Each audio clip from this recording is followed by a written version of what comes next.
আসসালামু আলাইকুম ভিউয়ার্স, আশা করি খুব ভালো আছেন। আলহামদুলিল্লাহ আমিও ভালো আছি। তো আমার মতো যারা গৃহিণী এই ঈদে তারা খুব যে ভালো নেই সেটা আমি ভালো মতোই জানি। আমার মতোই তাদের ব্যস্ততায় দিন কাটছে। তো যাই হোক, এই ভুঁড়ির ভিডিওটি দিতে হয়তো আমার দেরি হয়ে গেল, আরও আগে দিলে বা গতকালকে দিলে হয়তো অনেকেরই কাজে লাগতো। তো যাই হোক, তারপরেও ক্ষমা চেয়ে নিচ্ছি, আমিও ব্যস্ততায় দিতে পারিনি। তো ভুঁড়িটা তো আসলে যেভাবে নর্মালি আমরা সবাই ধুয়ে নেই, পরিষ্কার করে নেই, বিশেষ করে আমি যেভাবে করি ওটাই দেখালাম। এটা তো অনেক এক এক এলাকায় এক এক রকম করে করে।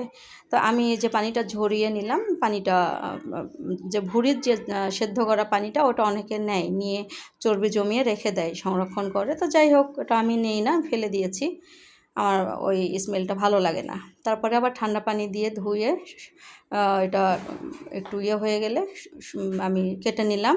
তারপর এটা আবার আমি ধুয়ে নিয়ে ভালো মতো সব রকম মশলা যা যা, বিশেষ করে গরুর মাংসতে যা যা আমরা খাই ওইগুলোই দিয়ে নেব। এটাতে হয় কি, একেবারেই পুরো ভুঁড়িটা আমি বসিয়ে দেই সব মশলা দিয়ে, ওই আলাদা আলাদা করে আমি এভাবে অনেকে রেখে দেয়, তাতে খুব হ্যাচাল হয়। এটা মিষ্টি জিরা বা মৌরি বাটা, আদা রসুন বাটাটা তো বেশিই দিতে হয়, এটা হলো জিরা।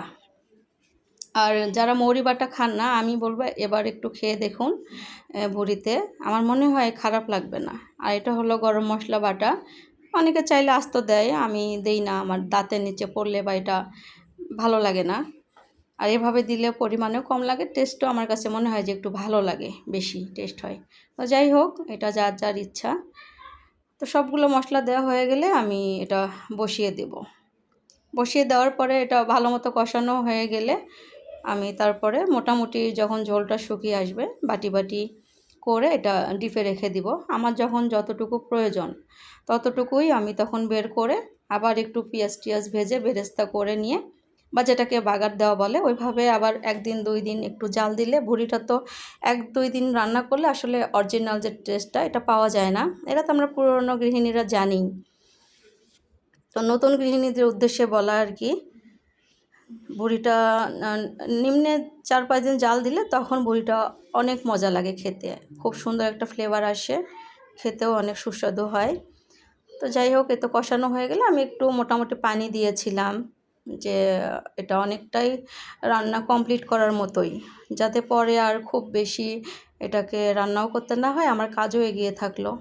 তো আমাদের গৃহিণীদের অনেক কিছু চিন্তা করে কাজ করতে হয়, যাতে করে পরে আমাদের একটু হ্যাচালটা কমে যায় বা একটু আমরা অবসর পাই, সেই চিন্তা করে কাজে এগিয়ে রাখলে ভালো হয়।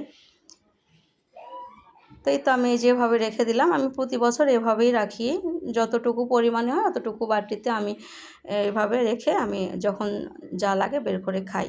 তো আমার এই ছোট্ট ভিডিওটি যদি ভালো লাগে, লাইক কমেন্ট শেয়ার করবেন, সাবস্ক্রাইব করবেন। বিদায় নিলাম, আল্লাহ হাফেজ।